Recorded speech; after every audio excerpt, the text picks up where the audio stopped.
L'Office de tourisme du pays de Saint-Omer a transformé son modèle en incarnant résolument le rôle de metteur en scène de son territoire. Cette approche se traduit évidemment dans les produits de l'Office et dans les nombreux concepts autour de l'imaginaire qu'il développe, mais également et surtout dans l'ensemble des process d'animation des sociopros de la destination, comme les habitants. Saint-Omer, l'Office de tourisme metteur en scène de son territoire.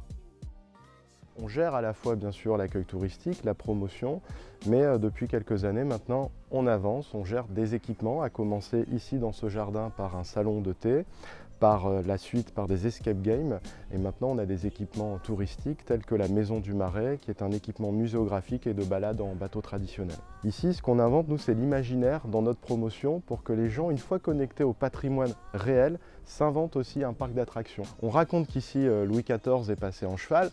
Si je vous l'explique de façon théorique avec des belles photos ou de belles gravures, vous avez la moitié du groupe qui va partir. Si par contre on la fait vivre autrement à travers une aventure où souvent les gens en font partie, là on provoque autre chose. C'est une autre manière d'apprendre un territoire, c'est une autre manière d'apprendre l'histoire. Donc on a commencé à écrire au sein de l'Office de tourisme. Ça a été le cas d'un film qui s'appelle La Chambre des rêves mais qui est une fiction.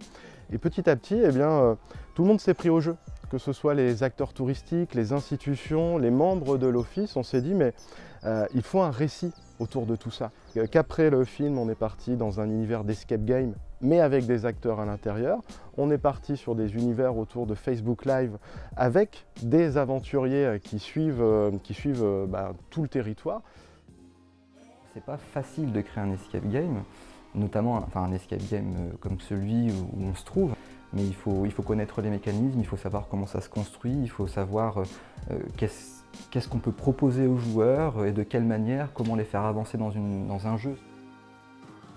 S'il n'y avait pas eu toutes ces actions, toutes ces choses qui nous mettent en confiance sur l'avenir, il est fort à parier qu'on n'aurait peut-être pas mené cet investissement sur ce troisième établissement.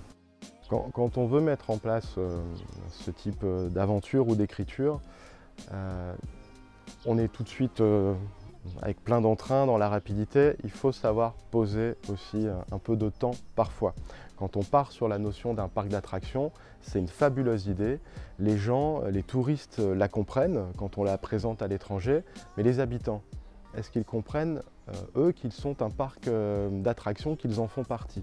Donc il faut avoir l'art et la manière d'amener notre histoire, il faut qu'elle séduise aussi les gens qui habitent le territoire, et ça parfois on est peut-être allé un peu vite là-dessus. La deuxième chose, c'est quand une structure, c'était une association ici, fonctionne, attention à ne pas lui donner tout de suite une trop grande dimension. Nous, on a basculé en société publique locale. L'idée a été de se dire, puisqu'ils réussissent dans le tourisme, pourquoi ne pas leur donner d'autres équipements à gérer? Ce sont les mêmes personnes qui les gèrent, donc attention, il ne faut pas qu'à un moment, en voulant tirer peut-être des équipements un peu plus faibles vers le haut, ce ne soit pas l'inverse qui puisse se produire.